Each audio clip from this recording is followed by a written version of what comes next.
Mari kita berdoa. Tuhan, bahwa Kau kumpulkan kami di sini adalah anugerah.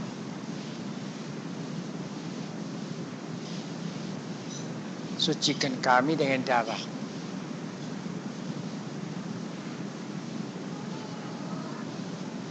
Terima kasih untuk rumah ini. Berfirmanlah atas kami. Terima kasih Tuhan Yesus.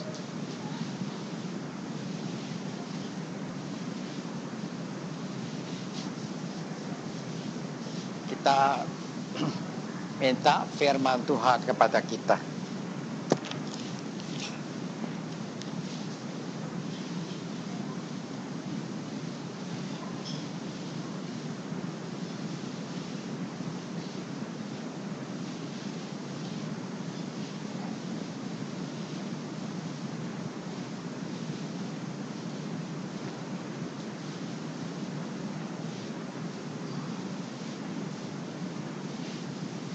Yeremia 31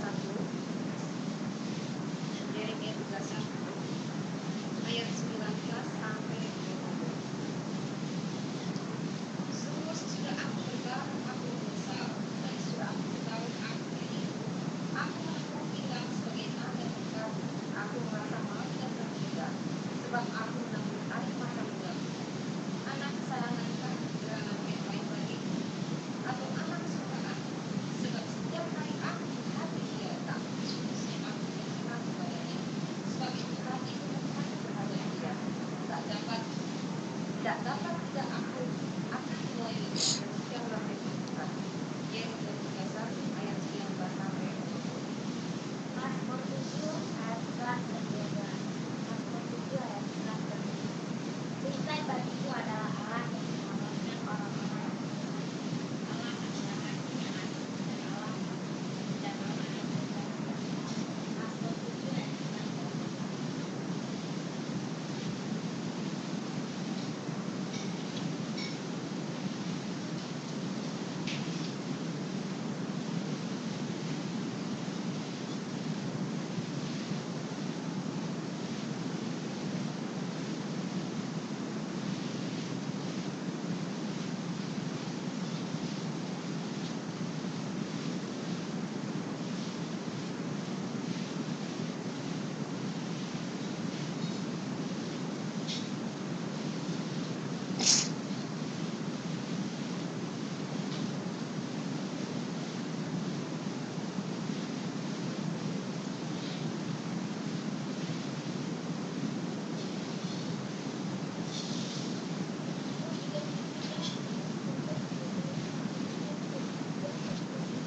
Ayat berapa?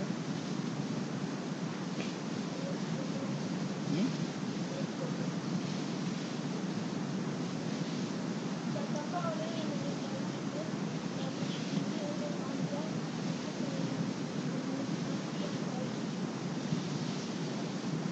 untuk menemukan yang baik? Hah? Mazmur 34 ayat 3. Dosa kami, dosa Allah, haleluya. Tuhan, terima kasih untuk firman. Kau urapi kami dengannya. Terima kasih Yesus. Kau baik. Terima kasih Tuhan. Amin. Kita baca firman Tuhan dari kitab Yeremia pasal 31 ayat 19 sampai 20. Yeremia 31 ayat 19 sampai 20. Ini bunyinya.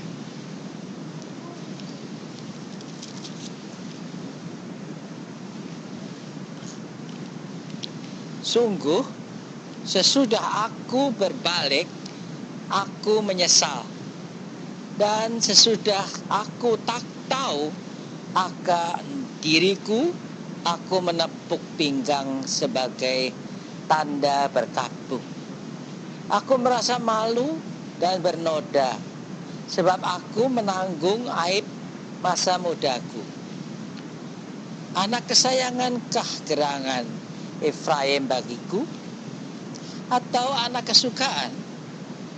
Sebab setiap kali aku menghardik dia, tak putus-putusnya aku terkenang kepadanya. Sebab itu hatiku terharu terhadap dia. Tak dapat tidak aku akan menyayanginya. Demikianlah firman Tuhan. Efraim itu dari bangsa Israel paling manja tapi paling bandel. Dia berbuat kesalahan. Terus dia berbuat kesalahan terus. Tapi kita lihat justru di sini. Orang seringkali mikir bahwa Alkitab itu ya adalah kitab hukum-hukum. Orang harus begini, harus begitu, harus begitu. Ternyata enggak, dari mulanya tuh enggak. Sebab itu kabar yang dikabarkan Alkitab itu adalah mengenai sayangnya Allah kepada umat. Dan kalau Allah tuh sayang, ya kita mengalami itu kan. Kalau kita sayang sama anak kita, dia salah kan enggak sekali gebuk bunuh, buang itu kan enggak. Nah Efraim ini paling manja.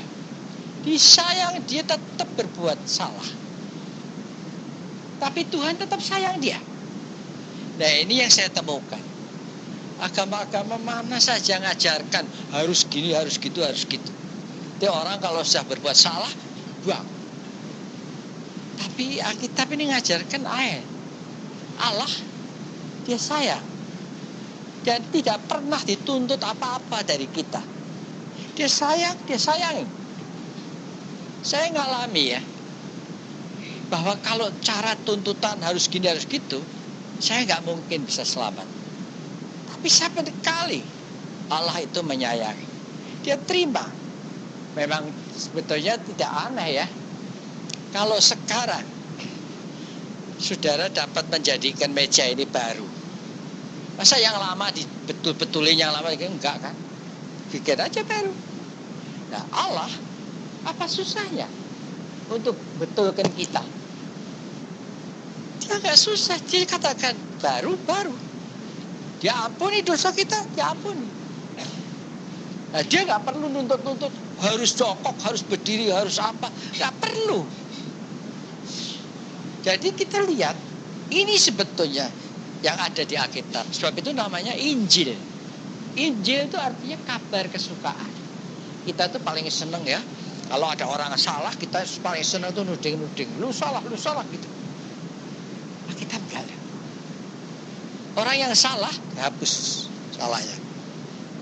Nah, orang seringkali itu merasa sok benar. Nah, orang yang sok benar, sok suci, sok saleh itu ya, marah. Masa orang berdosa, masa orang jahat diampuni dosanya. Tapi Allah begitu, terus mau apa? Jadi jangan lupa ini. Dia adalah Allah yang begitu kuasa sehingga dia nggak nuntut apa-apa. Buat apa nuntut? Dia cuma tinggal lihat kita, dia kasihan sama kita, dia ampuni dosa kita. Kelar. Nah, orang-orang yang suka merasa dirinya suci bilang, kok enak amat, kok gampang amat. Nah, kalau dia maha kuasa suruh ngapain? Itu yang kita suka nggak mau terima. Begitu mudah Allah memanggil kita, begitu mudah Allah ngampuni dosa kita. Asal kita mau datang kepada Dia aja. Kenapa enggak? Di dalam Mazmur 7 ayat 11-12, Mazmur pasal yang ke-7 ayat 11-12, kita baca firman Tuhan begini bunyinya.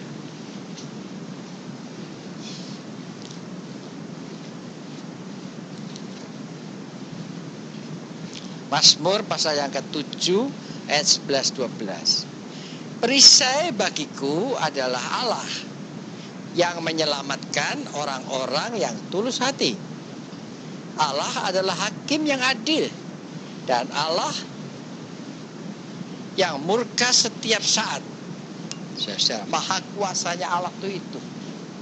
Tapi dia mau jadi perisai kita. Kita gak usah bisa apa-apa, gak usah jagoan, gak usah. Kalau kita mau berlindung pada Allah, cuma itu aja. Allah itu artinya segala-galanya, semua. Kalau kita mau berlindung pada Dia, kita tidak akan kenapa-napa. Bahaya boleh datang, tapi kita tidak akan sampai kenapa-napa. Tidak sampai kita cedera atau enggak. Nah, itu Allah. Ya, kalau kita benar sadar ini dan kita mau berlindung kepada Dia, tidak akan ada bahaya. Saya ngalami jalan begini, bahaya saya hadapi, tapi Allah adalah Allah yang lindung. Ini buat dunia adalah krisis, tapi buat kita enggak. Sampai hari ini Allah masih berkuasa, masih memelihara, masih menyayangi. Nah, kalau kita nggak mau nikmati, ya bodoh ya kita sendiri kan. Saudara lihat, kalau anak-anak tuh ya, dia selalu mau nikmati hadirnya orang tuanya. Saudara lihat aja, dia nggak duduk di mana-mana nih anak saudara, duduknya di situ. Bukan berarti bahwa tempat yang dia duduki paling enak, enggak, tapi paling nyaman. Nah, kita itu sebetulnya sudah dilindungi.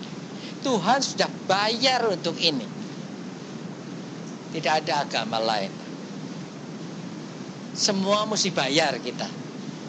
Dosa kita mesti bayar. Udah bayar gak kebayar lagi, tuding lagi. Tapi Injil itu memberitakan bahwa Allah itu begitu sayang kita, Dia gak nuntut apa-apa. Sama seperti kita juga. Kalau kita sayang sama anak-anak kita, kita gak nuntut apa-apa. Saudara, jadi sebetulnya tidak ada alasan untuk celaka sekarang. Tidak ada alasan. Benar. Saya bisa buktikan itu. Bahwa Allah lindungi. Hampir saya celaka. Saudara tahu, saat ini buat saya itu berat sekali. Kuasa kegelapan itu mencoba menjatuhkan saya. Hampir saya celaka. Tapi Tuhan itu begitu baik. Dia melindungi. Coba bayangin saudara. Saya lagi di dalam hotel saya. Lagi diam nih. Ada kekuatan itu yang mau memaksa saya untuk bunuh diri. Nih, hari ini nih. Saya tahu itu kekuatan setan. Saya tahu itu bikin-bikinan orang. Nah, waktu saya sadar, hampir gak sadar loh, itu ditarik loh. Waktu saya sadar, saya lihat ini aneh benar. Oh, saya gak punya alasan untuk bunuh diri. Lantas saya sadar, saya tengking, saya ketawa. Saya ketawain aja. Udah lepas. Begitu jahat. Saudara, tapi Tuhan itu begitu terjamin perisai. Kita gak usah takut apa-apa. Kuasa-kuasa kegelapan itu kita gak usah takut. Oh, saya bisa cerita ya. Saya punya tukang pijet. Dia orang bodoh. Tapi dia itu akhirnya jadi percaya. Lantas anaknya itu satu hari sakit. Sakit yang aneh, dia gak tahu apa. Ya, karena dia orang miskin. Dia cuman punya minyak yang kita biasa pakai. Yaitu saya pakai minyak zaitun itu karena itu minyak yang paling bersih. Jadi dia pakai itu. Anaknya diurapi. Anaknya sampai dicekokin minyak itu. Ngawur aja dia dah. Dia tahu Tuhan itu kuasa. Anaknya baik. Anaknya sembuh. Nah, Dia nggak tahu sakitnya apa. Berapa hari kemudian tetangganya itu mati. Dia juga nggak tahu, ya biasa kan tetangganya mati ya. Lantas sudah mati beberapa hari kemudian setelah dikubur setelah apa, istrinya datang, nangis-nangis. Istrinya itu bilang, "Pak, ampuni saya." Loh, kenapa? Ternyata yang bikin anaknya itu adalah suaminya dia. Saudara, kita nggak usah takut. Saya kenal lagi. Ada seorang anak gadis di Sukabumi. Dia nggak bisa apa-apa, ikut kur gitu. Ada laki-laki itu yang naksir dia. Fotonya dibawa ke dukun. Dukunnya sembahyang gini, goyang kepala. Kembaliin. Dia nggak kuat. Ini orangnya lebih kuat. Kenapa? Saban kali potretnya mau dibikin tuh blank, hilang gambar. Jadi saudara lihat, Tuhan tuh perisai. Kita nggak minta pun dia perisai, dia lindungi. Kita bodoh pun dia lindungi. Kalau dia lihat kita dalam keadaan yang berbahaya, dia lindungi kita. Sama seperti kita kan. Anak kita kalau mau celaka, mau bahaya kan kita lindungi. Nah, itu namanya perisai itu. Siapa yang cari dia? Siapa yang percaya kepada dia? Oh, jangan saudara pikir dia pakai syarat-syarat, harus gini, harus gitu. Nah, kalau orang sudah hebat, gak perlu juru selamat. Tapi justru dia juru selamat karena dia tahu kita itu gak mampu. Saudara berusaha dari muda sampai tua, gak mampu memperbaiki diri. Ada seorang dokter, dia bertobat, terus dia itu lumpuh sebelah. Dan biasanya tuh dia kalau keluar setannya itu dia makiin istrinya itu, habis-habisan. Terus akhirnya dia bertobat, dia bilang sama saya mau jadi baik. Saya ketawain dia, "Dok, percuma. Saya mau jadi baik." Dia jadi baik 3 bulan. Habis 3 bulan lagi kumat lagi gitunya. Tapi jangan mau jadi baik. Kalau manusia bisa mau jadi baik, tentu gak ada yang jahat. Manusia gak bisa. Satu-satunya jalan ialah kalau kita mau cari Tuhan, mau cari dia. Nah itu gara-garanya itu orang Kristen tuh suka ngomongnya aneh-aneh. Orang mau jadi baik, orang mau bertobat pakai syaratnya harus gini, harus gitu. Enggak. Maling itu kalau bertobat tidak usah janji, aku nggak mau nyolong lagi. Dia cukup minta ampun sama Tuhan. Tuhan yang bikin dia berubah. Masa kita percaya Tuhan? Kita percaya nggak dia maha kuasa? Kita percaya nggak dia bisa lakukan? Kok pakai nuntut-nuntut, nunggu saudara atau saya jadi baik baru ditolak? Sampai kiamat juga nggak jadi baik. Dia nggak nunggu. Dia bilang, "Mari kepadaku, kamu yang berlelah dan menanggung berat."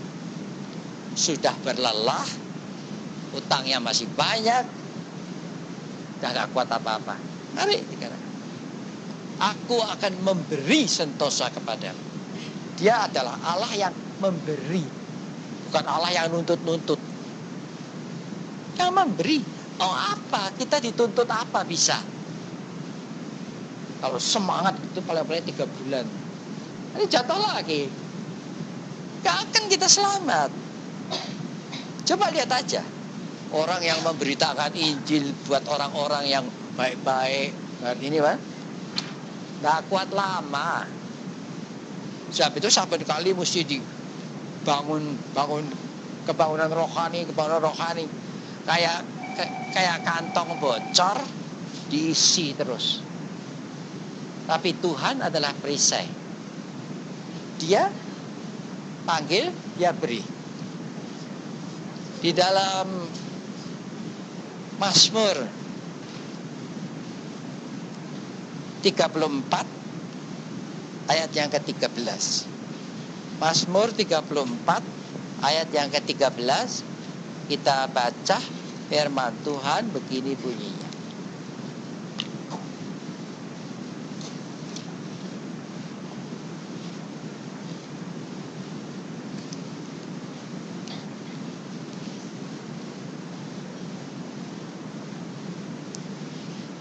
Siapakah orang yang menyukai hidup, yang mengingini umur panjang untuk menikmati yang baik?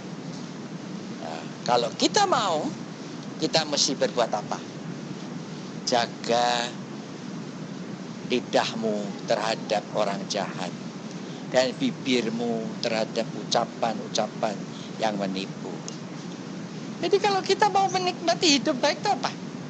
Ini jaga nih lidah. Lidah jangan ngomong sembarangan ngomong. Sebab apa yang dikatakan orang percaya itu jadi. Saudara jangan lupa, kalau saudara percaya kepada Tuhan ya, apa yang saudara katakan itu jadi loh. Dan kenapa kita mesti ngomong yang macam-macam? Kalau kita bisa ngatakan dan jadi. Nah, salahnya kita itu apa? Kita merasa diri kita lebih baik ya. Atas kita nyela-nyela. Lu gini, lu gitu, lu gitu, lu gitu. Ya gak usah gitu. Anak-anak tuh sering kali ya dicela sama orang tuanya. Anak saya bandel terus seumur hidup. Tapi kalau saudara tahu bahwa yang saudara ucapkan itu jadi, katakanlah. Dan anak itu berubah. Saudara, apakah kita tahu bahwa kuasa itu diberikan kepada kita kalau Tuhan perisai, kalau Tuhan itu Allah? Nah, rumah ini boleh diisi dengan apa saja. Kenapa kita nggak ngisi dengan kata-kata yang indah? Kenapa kita misalnya saya baru masuk terus mulai mencela, itu kok gitu, itu kok gitu, kok gitu. Padahal kalau saya tadi dikasih tahu, oh gelap di situ, nggak apa-apa, saya punya lampu. Saudara, nggak masalah kan? Jadi kita itu selalu mau bikin masalah. Padahal Tuhan ngajarin kita untuk mengatakan yang indah dan jadi yang indah. Untuk mengatakan berkat dan jadi berkat. Saudara percaya nggak? Kalau saudara benar mengatakan berkat selalu, nggak ada Roma ini, nggak ada setannya, nggak ada kuasa kegelapan, nggak ada yang bisa bikin kotor. Tetap berkat. Amin. Sakaluam tayende oras emana matola esara.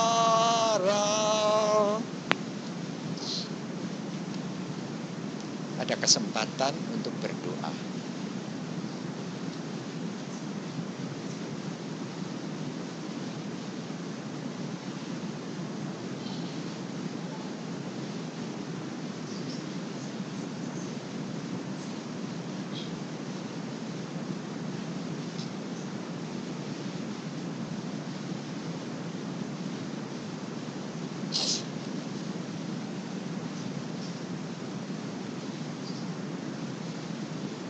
Sebab itu dalam nama Yesus Kristus, bersihlah rumah ini daripada semua kuasa kegelapan. Darah Yesus membungkus dan menjaga, sehingga tidak akan disebut ada celaka dalam rumah ini. Dalam nama Yesus Kristus. Amin. Bapa, terima kasih. Bapa, terima kasih. Bapa di dalam surga, puji Terima kasih